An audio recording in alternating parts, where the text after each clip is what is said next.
রাধে রাধে বন্ধুরা, মিঠি ভাইন্সের আরো একটি নতুন ব্লগে আপনাদের সকলকে স্বাগত জানাচ্ছি। আজকে বানাবো হচ্ছে চাউমিন। তো চলুন কি কি নিয়েছি সেটা দেখে নেওয়া যাক। সবার প্রথমে নিয়ে নিয়েছি চাউমিন সেদ্ধ করে, তার সঙ্গে নিয়েছি বিনস, গাজর, আলু, পেঁয়াজ আর সামান্য কাঁচা লঙ্কা। সব সুন্দর করে ছোট ছোট করে কেটে নিয়েছি, দেখতেই পাচ্ছেন আপনারা। আর এরপরে কড়াইতে তেল দিয়ে সামান্য পেঁয়াজ, আলু, গাজর, বিনস এগুলো সব সামান্য নুন দিয়ে ভেজে নেব।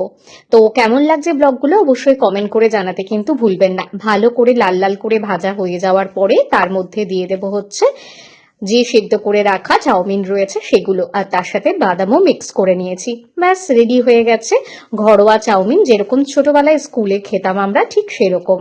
চাউমিন একদম রেডি হয়ে গেছে। তো চলুন ব্রেকফাস্টটা সেরে নেওয়া যাক। হাই, তো চলুন এবার আমরা ব্রেকফাস্ট করতে বসেছি। বেশ মজা হচ্ছে, এত কিছু ও খাবে কি করে তাই বলছিল, আর ও নাকি এসব খেয়ে মোটা হয়ে যাচ্ছে। খাচ্ছে ঠিক এইটুকুনি, দেখতেই পাচ্ছেন কিছুই নেই, মানে বাটিও পুরো ভরেনি, ও নাকি মোটা হয়ে যাচ্ছে। এই সমস্ত ইলজাম আমার উপর লাগানো হয়েছে। তো চলুন ব্রেকফাস্টটা তাড়াতাড়ি করে কমপ্লিট করে নিই। তো আজকের মতো টাটা। এখানে রয়েছে চাউমিন, সঙ্গে রয়েছে রায়তা, আর সঙ্গে রয়েছে লেবুর রস। ব্লগগুলো কেমন লাগছে অবশ্যই কমেন্ট করে জানাতে কিন্তু ভুলবেন না। তো আজকের মতো ব্লগটা এখানেই শেষ করছি। রাধে রাধে।